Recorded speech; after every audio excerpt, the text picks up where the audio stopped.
우리에게 주신 하나님의 말씀은 베드로전서 1장 15절에서 25절 말씀입니다. 오직 너희를 부르신 거룩한 이처럼 너희도 모든 행실에 거룩한 자가 되라. 기록됐으되 내가 거룩하니 너희도 거룩할지어다 하셨느니라. 외모로 보시지 않고 각 사람에게 행위대로 심판하시는 이를 너희가 아버지라 부르신즉 너희가 나그네로 있을 때를 두려움으로 지내라. 너희가 알거니와 너희 조상에 물려준 헛된 행실에서 대속함을 받는 것은 은이나 금같이 없을지 것으로 될 것이 아니요 오직 흠 없고 점 없는 어린 양 같은 그리스도 배부러운 피로 된 것이니라. 그는 창세 전부터 미리 알린 바 되신이니 이 말세에 너희를 위하여 나타내신 바 되었으니 너희는 그를 죽은 자 가운데서 살리시고 영광을 주신 하나님을 그리스도로 말미암아 믿는 자니 너희 믿음과 소망이 하나님께 있게 하셨느니라. 너희가 진리를 순종함으로 너희 영혼을 깨끗하게 하여 거짓이 없이 형제를 사랑하기에 이르렀으니 마음으로 뜨겁게 서로 사랑하라. 너희가 거듭난 것은 썩어질 실로 된 것이 아니요 썩지 아니할 실로 된 것이니 살아있고 항상 있는 하나님의 말씀으로 되었으니라. 그러므로 모든 육체는 풀과 같고 그 모든 영광은 풀의 꽃과 같으니 풀은 마르고 꽃은 떨어지되 오직 주의 말씀은 세세토록 있도하였으니 너희에게 전한 복음이 곧 이 말씀이니라. 아멘. 우리가 몇 주간에 걸쳐서 거듭남 혹은 새 생명에 대해서 말씀을 나누고 있습니다. 오늘은 거듭남 이것에 대해서 어떻게 거듭나는 것이냐, 어떻게에 대한 이야기를 좀 나누고자 합니다. 결론은 아주 간단합니다. 말씀으로 거듭난다라고 하는 이야기입니다. 베드로전서 우리 같이 한번 말씀을 보았습니다만 1장 23절부터 25절까지 말씀을 같이 한번 보도록 하겠습니다. 한 목소리로 읽어보겠습니다. 너희가 거듭난 것은 썩어질 씨로 된 것이 아니요 썩지 아니할 씨로 된 것이니 살아있고 항상 있는 하나님의 말씀으로 되었느니라. 그러므로 모든 육체는 풀과 같고 풀은 마르고 꽃은 떨어지되 오직 주의 말씀은 세세토록 있도다 하였으니 너희에게 전한 복음이 곧 이 말씀이니라. 아멘. 오늘 말씀은 이렇습니다. 우리가 거듭났다. 이것은 어떻게 되었느냐? 썩어질 씨가 아니라 썩지 아닐 씨로 거듭났다. 이렇게 얘기하고 있습니다. 그런데 이 썩지 아니할 씨가 뭐냐? 하나님의 말씀이다. 그런데 이 하나님의 말씀, 이것이 정확히 좀 더 무엇이냐? 그것은 바로 우리가 너희에게 전한 복음이다. 이런 말씀입니다. 한마디로 요약하면 복음이 너희를 다시 태어나게 했다라는 그러한 말씀인 것을 볼 수 있습니다.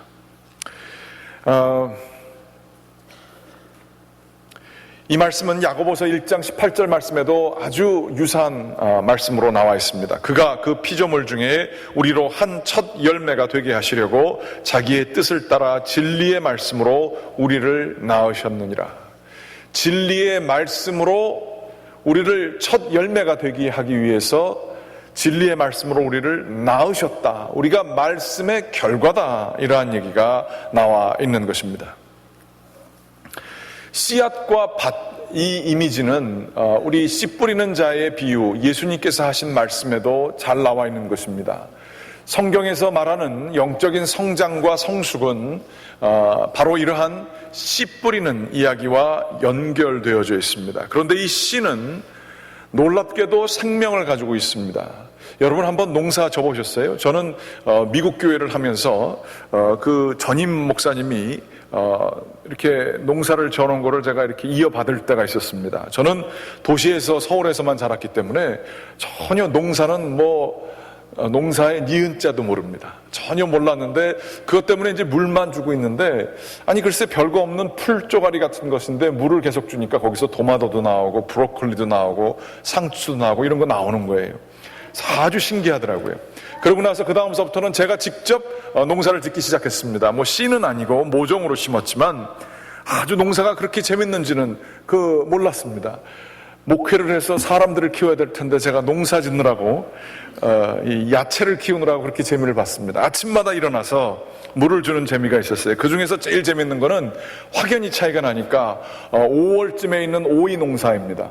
오이를 맨 처음에 몰라가지고 이렇게 대도 세우지 않았어요.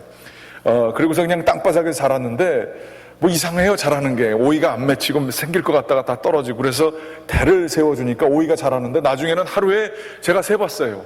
오이가 하루에 50개가 열리는 거예요. 야, 50개가 열리니까 이게 감당이 안 된 것 같아요. 너무 막 부자가 된 느낌이 들고 그래서 그냥 오이 김치 담가 먹고 오이 지도 해 먹고 안 돼가지고 집사람 보고 오이 마사지 좀 해보라고 이렇게 좀 주기도 하고 이랬었습니다. 농사가 신기하고 재밌어요. 그런데 그 오이 제가 직접은 못 해봤어요. 그렇지만 오이 씨를 어떻게 해서 심는지 아세요? 이게 파란 오이 가지고는 안 되고 그 오이가 충분히 자라서 이렇게 노랗게 됐을 때 거기서 이제 씨를 수확해가지고 잘 모았다가 그 다음 이제 씨에 심는 거라는 것이죠. 제가 이렇게 농사를 지면서 얼마나 마음이 참 뿌듯하고 신비로웠는지 몰라요. 어느 한순간인가는 이렇게 농사를 진 이 열매들을 돈을 주고 거래를 한다는 것은 이거 신성모독이다 이런 생각이 들더라고요. 사람이 아무리 노력을 해도 이런 거를 만들어낼 수가 없어요. 아무리 사람이 머리를 쓰고 노력을 하고 땀을 내도요, 땅과 씨앗이라는 게 먼저 주어지지 않았더라면 이런 결과를 얻을 수가 없어요. 신비한 거예요. 땅에도 생명이 있지만 그 씨앗이 뭐라고? 아무것도 아니잖아요. 수박씨 한번 보시면 알지만 이거 아무것도 아니에요. 그런데 이 수박씨 하나 안에 놀라운 생명들의 정보들이 숨겨져 있잖아요. 그래서 그것을 물만 주면, 잘 심어가지고 물만 주고 거름만 주면 땅과 그것이 이렇게 통하게 되면 거기서 나타나는 그 가능성이라고 하는 것들은 무궁무진한 거예요. 어떻게 그 땅에서 그렇게 시원하고 맛있고 달고 한 열매들이 나올 수가 있어요? 그 생각을 누가 할 수 있어요? 그거 정말로 놀라운 거더라고요.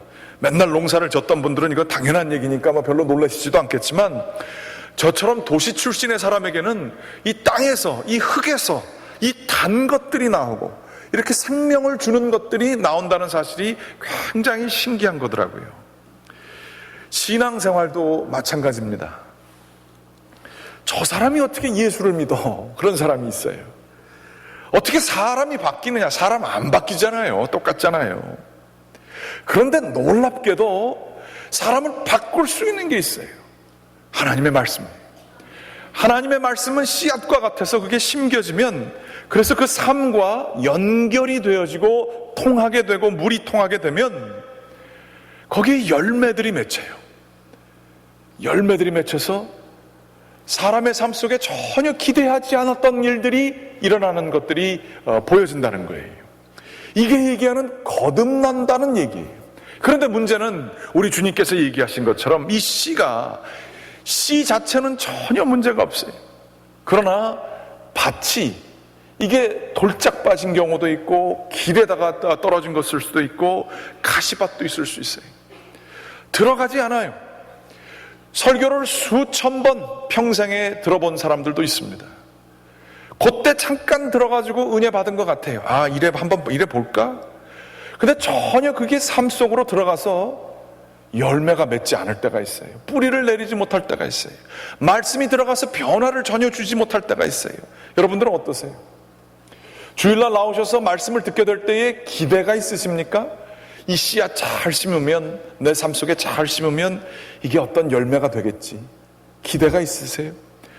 농부가 씨 심으면서 나든지 말든지 그런 농부 보셨습니까? 정말로 기대를 하면서 씨를 심지 않아요? 이렇게 말씀을 거의 잘 받고 말씀 가운데에서 자기의 삶을 씨름을 하고 정말로 그 말씀을 키우기 위해서 노력을 하게 될 때에 우리의 삶 속에는 신령한 열매들이 맺힐 수 있는지를 여러분들 믿으시기 바랍니다. 이 말씀에는 힘이 있어요. 생명이 있어요. 그런데 이 생명은 세상의 씨앗 생각과는 다릅니다. 지난번에도 잠깐 얘기를 했습니다만 제가 투자하시는 어떤 분이 있어요. 그분이 그냥 지나가시면서 뭐 대단한 투자, 뭐 벤처 캐피탈리스트인데요, 뭐 돈을 얻다가 씨앗으로 뿌리느냐 이것만 관심 있는 농부와 같은 사람이에요. 그런데 그분이 같이 신방인가 뭔가 같이 가다가 지나가면서 여기 이렇게 지나가면 한 20년 뒤에 잘 되겠네요. 그러면서 저는 돈 가는 길이 보입니다, 목사님 그러시더라고요. 제가 그분을 얼마나 그냥 쫓아다니고 싶었는지 몰라요. 얻다가 심으면 어떻게 뿌려지는지 이게 성장되는지 알겠다는 거예요. 그러면서 저는 처음으로 그때 돈이 씨앗이구나, 돈 잘 심으면 열매도 생길 수 있구나, 그런 생각을 처음 갖게 됐어요. 그런데 이렇게 썩을 것들을 심는 사람들이 있습니다.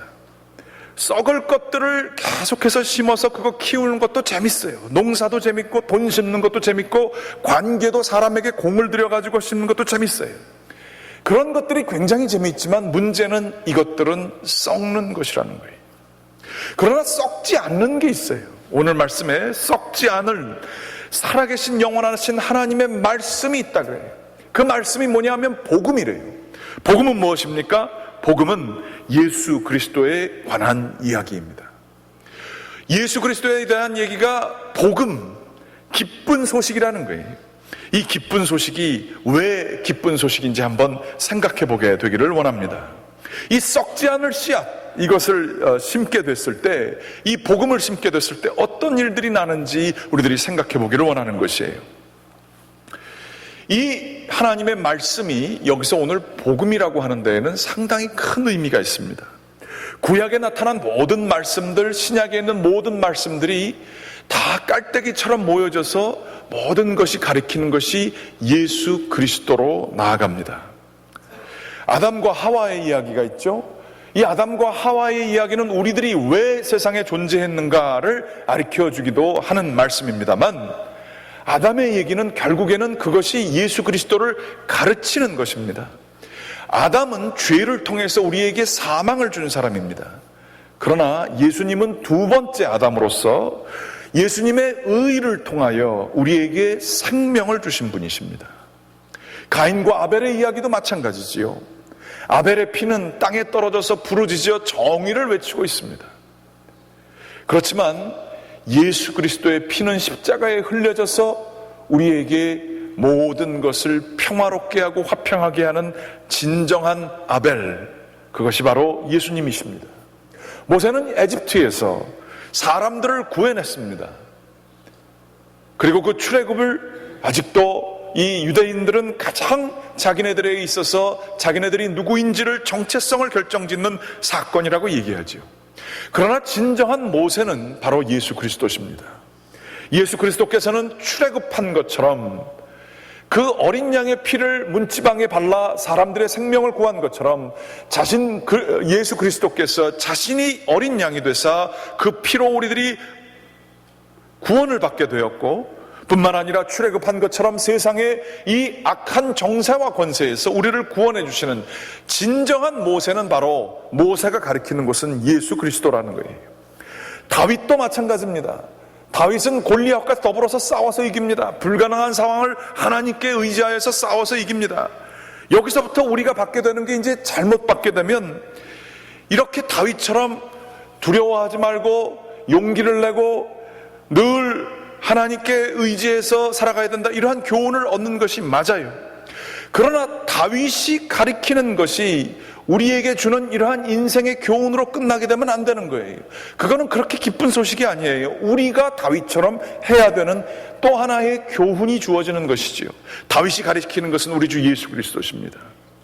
다윗이 우리의 왕이 되시고 다윗이 그 이스라엘의 왕이 되고 이스라엘의 대장이 되어서 골리앗을 싸워 이긴 것처럼 예수 그리스도께서는 우리가 당면하고 있는, 우리를 두렵게 하고 있는 골리앗을 싸워 이기시고 그분이 우리의 왕이 되시사 이스라엘 나라를 만드신 것처럼 우리에게 하나님 나라를 주신 분이 바로 예수 그리스도시다라고 하는 거예요. 이렇게 모든 성경이 깔때기처럼 다 모여서 예수 그리스도를 가리키고 있고 그 말씀을 우리는 일컬어서 복음이라고 얘기하는 것은, 복음은 구약에 있는 얘기나 세상의 종교에서 얘기하는 것처럼 교훈이 아니에요. 교훈은 뭡니까? 종교를 통해서 얻는 교훈들, 무슬림 같은 경우에는 5개의 원칙을 믿어요. 교훈을 믿어요. 5개의 원칙, 여러 가지가 있습니다만 평생에 한 번 메카를 찾아가서 성지순례하는 것, 그 중에 하나고요. 가난한 사람들을 도와주는 것, 그 중에 하나고요. 또 메카를 향해서 하루에 몇 번씩 기도하는 것, 그 중에 하나입니다. 이런 것들을 열심히 지키게 될 때에 자기네들의 삶 속에 알라로부터 받을 수 있는 축복이 보장되어진다는 거예요. 이것은 모두가 다 자기가 열심히 해서 내 공로로서 결국엔 뭐가 이루어지게 되는 그러한 것들이 바로 원칙입니다. 그러나 성경의 모든 얘기들은 예수 그리스도를 가리키고 있고요. 복음은 교훈이 아닙니다. 복음은 예수 그리스도에 대한 이야기입니다. 왜 이 이야기가 우리에게 힘이 있고 능력이 있는 씨앗, 썩지 않는 씨앗이 되는가 하는 것은 바로 예수님께서 모든 것을 감당하여 주시사 우리의 삶의 문제들을, 우리가 원칙을 설령 지키지 못한다 할지라도 원칙과 상관없이 우리의 대장이 되어 주시사 삶의 죄의 문제, 삶의 고난의 문제, 아픔의 문제, 상실의 문제, 결핍의 문제, 두려움의 문제를 해결해 주시는 우리의 왕이 되신다는 이야기이기 때문에 우리는 복음이라 하는 거예요. 우리가 하지 않아도 돼요. 예수님께서 다 하신 겁니다. 예수님께서 은혜를 베풀어 주셔서 다 해주셨어요. 우리는 그것을 기뻐하고 화답하는 것, 그것들이 우리들이 할 일이에요. 그래서 이 복음은 세상의 그 썩어져갈 교훈들과는 다릅니다. 썩어져갈 교훈들, 세상의 교훈들은 결국에는 자기 중심적이에요. 내가 이것을 원칙을 지켜서 내가 어떻게 잘 될 것이냐, 이 문제가 종교라고 하는 것에 나타난 것입니다. 그러나 예수 그리스도의 얘기는 달라요. 예수 그리스도의 얘기는 거룩한 세상의 모든 이야기를 총합을 짓는 얘기로서 그분의 얘기를 우리가 복음을 그분께서 다 하셨기 때문에 받아들이고 우리가 그분에게 속해져 있음을 확인하게 되는 거예요. 그런데 놀라운 것은 이 예수 그리스도께 속하게 되면 세상의 모든 교훈들과 세상의 모든 썩을 씨앗들은 결국엔 우리에게 도움되기 위해서 우리가 노력해야 되는 일들이지만 예수 그리스도의 얘기는 예수님이 다 하셨기 때문에 우리는 거기에 속하기만 하면 돼요. 그래서 기쁜 소식 복음인 거예요. 벌써 게임은 끝났다라는 얘기가 바로 이 썩지 않을 씨앗 복음의 핵심 메시지예요. 우리가 뭐를 하지 않아도 되고 승리가 먼저 이루어진 거기 때문에 복음, 기쁜 소식이라 이루어지게 된다는 것이죠. 그런데 이 복음을 받아들이게 되면 달라지는 게 있어요. 내가 뭐를 해가지고 잘 되는 게 아니라 복음이 우리 속에 깊이 뿌리 잡히게 되면 우리가 변하게 됩니다. 내 중심으로 사는 게 아니라 예수 그리스도 중심으로 살게 되는 걸로 바뀌어지게 돼요.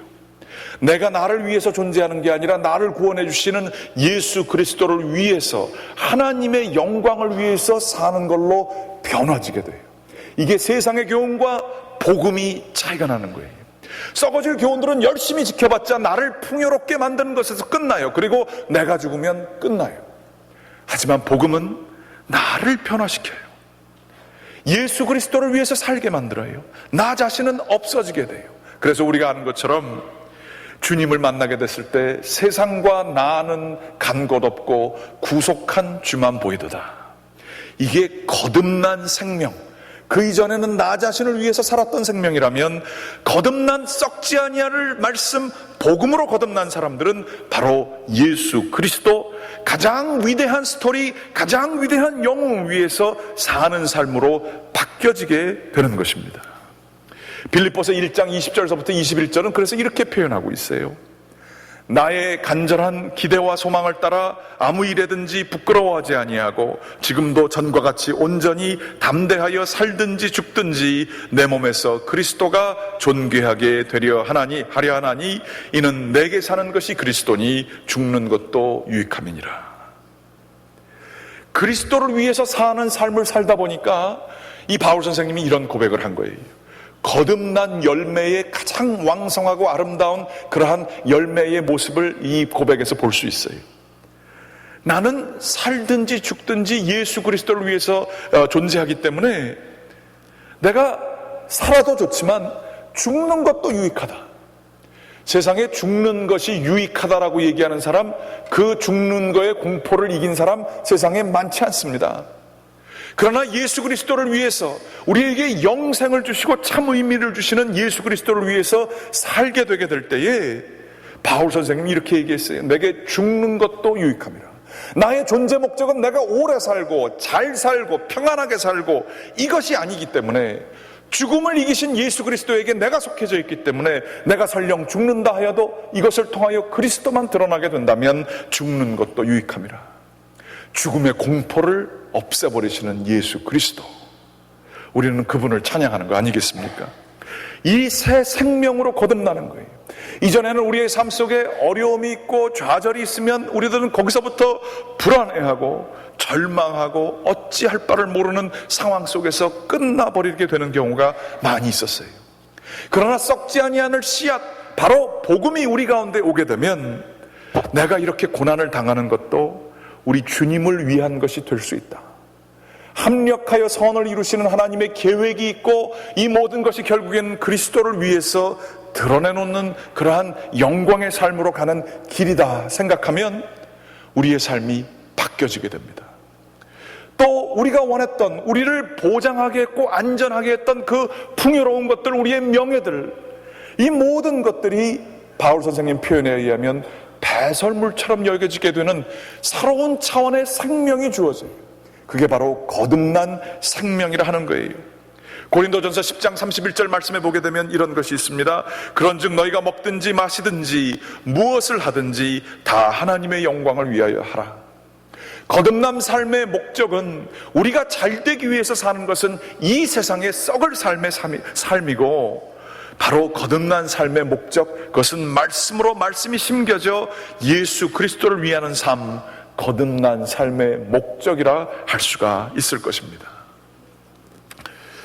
제가 존경하는 목사님 중에 옥하는 목사님, 여러분도 많이 아실 겁니다. 그분에 대한 다큐멘터리 그 영화가 나와서 제가 잠깐 볼 수가 있었습니다.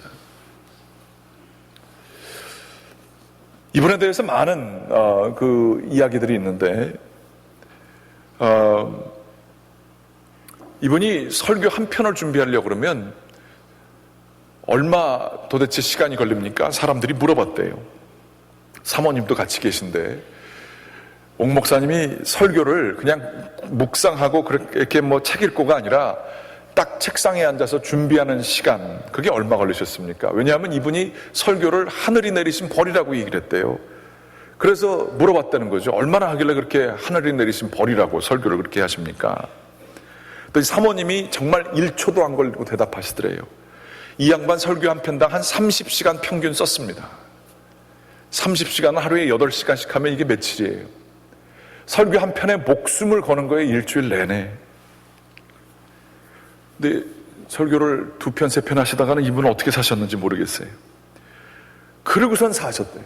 그런데 이분이 돌아가시기 전에 그렇게 주님을 위해, 말씀을 위해 헌신하셨던 이분이 이런 얘기를 하셨대요.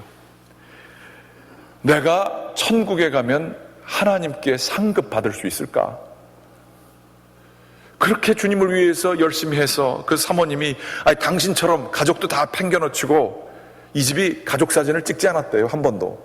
목사님이 하도 바쁘셔가지고 설교 준비하시느라고 가족 사진 한 번 찍을 게 없어서 마지막 장례 치를 때 가족들이 모여가지고 한 번 사진, 영정사진 넣고 찍었대요. 그게 처음이자 마지막 가족 사진이래요. 믿겨지지 않을 정도의 얘기입니다. 당신처럼 열심히 산 사람이 하늘 상급이 당연히 있지 왜 없겠어요? 그런데 이분 하는 얘기가 이렇다는 겁니다.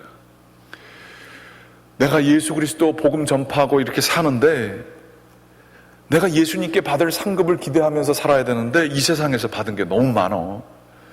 대접받고 사람들한테 칭찬받고 큰 교회, 대형 교회 하고 좋은 음식 먹고 좋은 차 타고 나는 너무 편하게 살았어. 그러니 하나님 앞에서 받을 게 내가 있을까? 주님을 의지하고 주님만 바라보는 사람의 모습이에요. 저는 위대한 사람들, 정말로 자수성가한 분들 많이 뵀어요. 엄청난 돈이 있는 분들도 이렇게 볼 기회도 있었고요. 위대한 일들, 정말로 놀라운 일들을 강한 의지와 노력으로 성공하신 분들 본 적이 있어요. 존경스러운 마음이 가는 건 사실이에요. 그렇지만 자신의 인생을 되돌이켜 보면서 세상적으로 그렇게 성공했다고 여겨지는 그러한 삶을 살았던 분이 하나님 앞에서 하나님 눈 의식하면서 그렇게 부끄럽고 창피한 모습, 두렵고 떨리는 모습을 가지고 있는 그분의 그 내면 세계를 듣게 되자 왠지 모르게 그분이 굉장히 신령해 보였어요. 존경이 아니라 그분이 가르치시는 그 하나님이 그분의 삶을 통해서 보여졌습니다. 그분이 실제로 그랬답니다. 어느 결손 가정 아이들을 위해서 수고하시는 목사님, 젊은 목사님이 약 6년간 월급을 못 받으시면서 수고하시면서 지내셨대요. 그런데 이 옥 목사님께 조금이나 뭐 좀 배우려고 그렇게 찾아갔다는 것이죠. 그런데 처음 보는 그 첫 만남의 시간에 자리에 앉자마자 이 옥하는 목사님이 이렇게 얘기하셨대요. 이분이 어떤 분이신지를 알고 무슨 목사, 정말 부럽다. 정말 부럽다. 당신은 주님을 위해서 일하면서 상급 하나도 받지 않고 고생만 하면서 오로지 주님만 바라보면서 그렇게 일을 했는데 세상적으로 힘들긴 하겠지만 얼마나 내가 부러운지 모른다. 왜냐하면 나는 벌써 주님의 일하다가 너무 상급을 많이 받았는데 당신은 하나도 안 받고 했지 않느냐. 주님께서 얼마나 당신을 위해서 좋은 거를 준비하고 계시며 주님께서 당신이 하는 일을 얼마나 좋아하겠느냐. 아무 상급 받지 않고 목회하는 당신 보고 얼마나 주님이 기뻐하겠느냐. 주님의 눈을 끝까지 의식하는 사람만이 할 수 있는 얘기예요. 그런데 이 목사님이 그 다큐멘터리에서 하는 얘기가 이렇습니다. 자기가 맨 처음에는 우리 옥 목사님이 이게 무슨 소리 하시나 놀랬대요. 아니 수만 명 목회하시는 분이 개척교회 그것도 그냥 힘들게 월급도 못 받아가면서 목회하는 나를 보고 부럽다?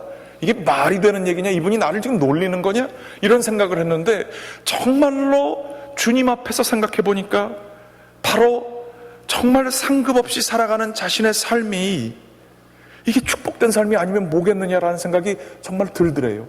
그러면서 자기가 옥 목사님에게 돈을 도움받을 수 있고 여러 가지 도움받을 수 있었지만 그게 아니라 수만 명 되는 목사님이 부러워하는 목회를 하는 나 자신을 이렇게 생각을 하면서 그 다음서부터는 세상에 부러운 것들이 없더래요. 세상의 기준으로서 가장 성공했다고 보여지는 그 목회자가 자기를 부러워하는 거, 그걸 진심으로 부러워하는 걸 느끼고 나서는 자신 있게 목회할 수 있게 되더래요. 하나님의 눈을, 주님의 영광을 위해서 사는 사람들이 가질 수 있는 내적인 평안과 만족입니다. 이에 비해서 썩을 씨앗으로 평생을 사는 사람들, 열심히 모아서 이만큼 가지고 내가 이제 60서부터 70서부터는 돈 걱정 안 하고 충분히 살 수 있겠다. 그런데 그렇게 편하시던가요?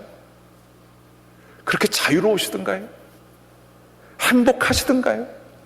만약에 그런 상황에 놓여진 분이 계시다면 거기에 정말로 모든 것을 이길 수 있는 내적 평안이 정말로 있으신가요? 그거 왜 안 되는지 아세요? 성경이 그래요. 썩을 것은 썩을 것이기 때문에 우리에게 진정한 영원한 평안을 주지 못하기 때문에 그렇다는 거예요.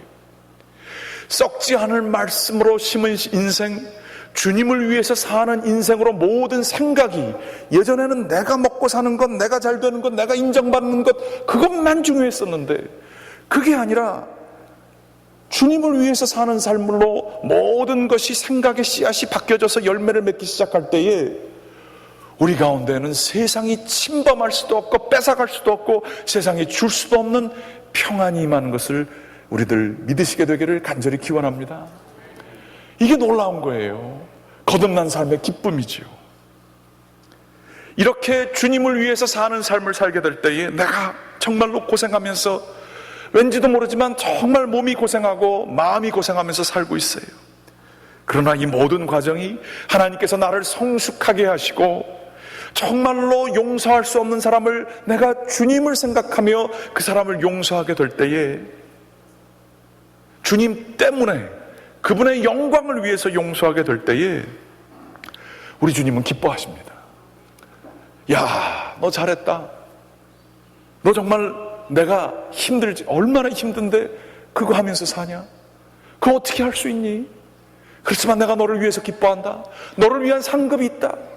주님을 바라보면서 주님을 위해서 사는 영광의 삶을 살게 될 때에 우리의 보잘것없고 치욕스럽고 모욕스럽고 생존하기 위해서 사는 것 같은 이 삶이 변하게 될 수 있는 생명력이 하늘로부터 오는 줄을 여러분들 믿으시기 바랍니다. 힘들고 어려운 답답한 삶을 살지만 찬양을 부르며 이 일도 내가 감당하며 주님의 일이라 생각하면서 하겠습니다. 이 일을 기쁨으로 같이 일하는 사람들과 더불어 감당하겠고, 같이 일하는 사람들, 내가 섬기는 사람들, 고객들을 위하여서 그들에게 기쁨을 주고 그들을 위해서 기도해주고 사랑을 나누는 주님의 도구로 삼겠습니다. 거듭나게 될 때에, 말씀으로 거듭나게 될 때에 이 말씀은 우리의 환경을 완전히 바뀌어버리게 되게 합니다. 여러분들을 이 놀라운 능력이 말씀에 있으심을 믿으시기 바랍니다. 예수 그리스도에게는 이 생명력이 있는 썩지 아니하는 씨앗 복음 중심이 되시는 우리 예수 그리스도, 그래서 모든 것이 예수 그리스도 믿게 될 때에 자유하게 되어주는 놀라운 은혜가 있게 되는 것 아니겠습니까?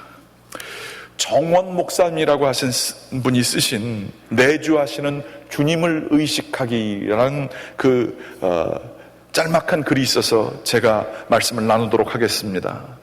내주하시는, 우리 속에 계시는 주님을 의식하기. 우리는 항상 우리 안에 내주하시는 주님을 모시고 있습니다. 우리가 느끼든 느끼지 않든 그 사실은 바뀌지 않습니다. 우리가 내주하시는 주님에 대하여 예민하게 반응하면 우리는 행복한 삶을 살게 됩니다. 우리는 항상 내주하시는 주님께 우리의 마음의 중심을 두어야 합니다. 우리가 기분이 좋든지 나쁜지보다 우리 안에 계시는 주님의 마음이 어떤지를 살펴야 합니다. 주님은 기계가 아닙니다. 인격이십니다. 어떤 때는 별것 아닌 것 같은 일에 주님은 깊이 상처 받으십니다. 어떤 때는 우리가 너무 죄송하고 미안한데 별로 아파하시지 않는 것 같습니다. 그러므로 우리는 날마다 내주하시는 그분의 반응을 조심하고 느끼며 또 조심해야 합니다. 그분을 거스르지 않도록, 그분을 상하게 하지 않도록 조심하며 따라가야 합니다. 그분이 슬퍼하면 우리도 슬퍼하고, 그분이 울면 우리도 울며, 그분이 즐거워하면 우리도 즐거워해야 합니다. 우리 안에 거하시는 내주하시는 그리스도, 우리 마음이 아닌 주님의 마음으로 사는 것, 우리 감정이 아닌 주님의 감정으로 사는 것, 그것은 우리의 삶을 진정한 자유와 행복으로 이끌어 주는 것입니다. 여러분, 주님이 기뻐하시는 일, 그거를 위해서 한번 여러분 것을, 환경을 희생하며 그 일을 한번 해보시지 않겠습니까? 자유가 있습니다. 그런데 지금 여러분들이 살아가시는 이 모습 때문에 주님이 지금 슬퍼하시고 울고 계시고 저쪽 먼 곳에서 우리 때문에 정말 안타까운 마음을 가지고 기다리시는 우리 주님의 모습이 있을 수도 있어요. 그 주님의 아픔을 내 아픔으로 생각하며 나 때문에 그래 그러시는군요. 내가 주님을 멀리해서 주님께서 그러시는군요. 죄송합니다. 이 마음을 품고 주님의 마음을 시원하게 해드리기 위하여 주님이 원하시는 것을 기꺼이 감당하게 될 때에, 남들은 아무도 안 봐요. 아무도 몰라요. 그렇지만 내가 그것을 주님만을 위해서, 주님의 마음을 기쁘시게 위해서 하기 위해서 내가 손해가 될지라도 그 일을 감당하게 될 때에 주님은 우리를 향해서 활짝 웃으실 거예요. 그래, 착하고 충성된 종아, 너가 나를 기억하고 있구나. 복음 되시는 예수 그리스도께서 우리 가운데서 새 힘을 주실 거예요. 여러분, 예수 믿는다고 하지만 이 주님과의 민감한 관계에 둔감한 사람들이 너무 많아서 안타깝습니다. 주님과의 관계에 귀 기울이고 그분에게 순종하지 못하는 분들이 너무 많아 안타깝습니다. 주님과의 그 마음을 나누시고 그분과 인격적인 관계를 가지심으로 그분이 기뻐하시는 일을 내가 기꺼이 하게 되는, 그리하여 우리의 삶이 썩어질 영광을 위해서 사는 것이 아니라 썩어지지 아니할 하늘의 상급을 바라보며 살아가는 삶을 살게 되기를, 그래서 우리의 삶 속에 누가 보든지 안 보든지, 인정을 받든지 안 받든지 상관없이 우리의 삶 속에 진정으로 세상이 빼앗아갈 수 없는 자유함과 기쁨을 누리시는 저와 여러분들 되시기를 주님의 이름으로 간절히 축원합니다. 기도하시겠습니다.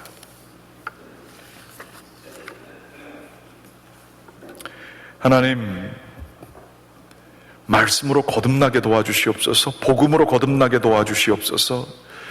나 자신의 안녕과 나 자신의 영광과 나 자신의 평안을 위해서 불안해하며 두려워하며 수고하며 살지 않게 도와주시고, 세상은 알지 못하고 세상은 관심도 없지만 우리 주 예수 그리스도 살아계신 그분의 음성, 그 음성을 귀 기울이며 그분 앞에 순종하는 삶을 살게 도와주시옵소서.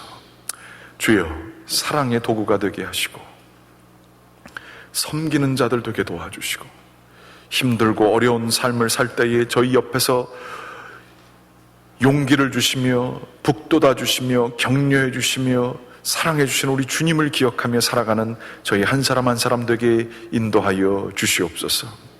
주님, 저희들 혹 좀 가졌다 하여, 혹 좀 누린다 하여 영적으로 매우 둔감한 교만한 자의 삶을 살지 않도록 도와주시옵소서. 늘 주님 앞에 무릎 꿇게 하시고 주님 앞에 가난한 심령으로 살게 하시고 주님의 눈을 의식하며 살아가는 저희들 될 수 있도록 도와주시옵소서. 저희들을 붙들어 주시는 사랑하시는 우리 주님의 이름으로 간절히 기도드렸습니다. 아멘.